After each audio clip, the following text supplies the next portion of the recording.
কুকুরের দলের আক্রমণে আতঙ্কে কাঁপছে গোটা গ্রাম। একদল কুকুর গ্রামের ছাগল ভেড়াদের খুবলে নিচ্ছে দেহের মাংস।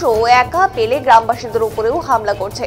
ফালাকাটা ব্লকের দেওগ্রাম গ্রাম পঞ্চায়েতের দেওগ্রাম গ্রামে এখন ঘুরে বেড়াচ্ছে কিছু মাংসাশী কুকুর। তারা প্রায় প্রতিদিন ৫-৬টি করে ছাগল, ভেড়া, মুরগি ইত্যাদির ওপর হামলা করে মেরে খেয়ে নিচ্ছে। এর ফলে ক্ষতির সম্মুখীন হচ্ছে গ্রামবাসীরা, কারণ তারা পশুপালন করে, অর্থাৎ এই করেই কিন্তু তারা জীবিকা নির্বাহ করেন। গ্রামবাসীরা জানান তারা এখন রাস্তায় বা গ্রামের রাস্তায় একা চলতে ভয় পান, কারণ একা চললেই এই কুকুরের দলগুলো তাদের উপর আক্রমণ করে। একসাথে প্রায় ২৫ থেকে ৩০টি কুকুর ঘুরে বেড়ায়।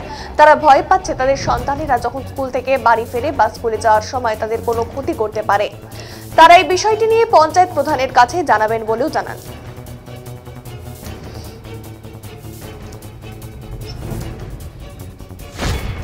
হলো আমরা তো মাঠে ঘাটে ভেড়া ছাগল বাদি বা চড়াই, এবার কুকুর এসে যেভাবে আক্রমণ করছে আমাদের তো ভেড়া বা ছাগল দিয়ে আমরা গরিব মানুষ, যাই হোক কিছু লাভজনক চাষবাস, একটা চাষবাসের মধ্যেই পড়ে এটা। এখন কুকুর এসে এটাকে আমাদের সর্বনাশ করে দিচ্ছে। এবার একাই যদি কোনো কারণে আমরা কুকুর চাষে যাচ্ছি, কুকুর উল্টা দিয়ে মানুষের উপরে আক্রমণ করছে।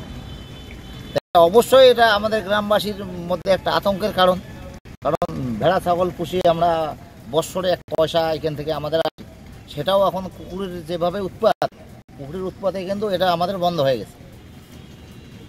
আপনার কটা মারছে ভেড়া? আমার দুটা।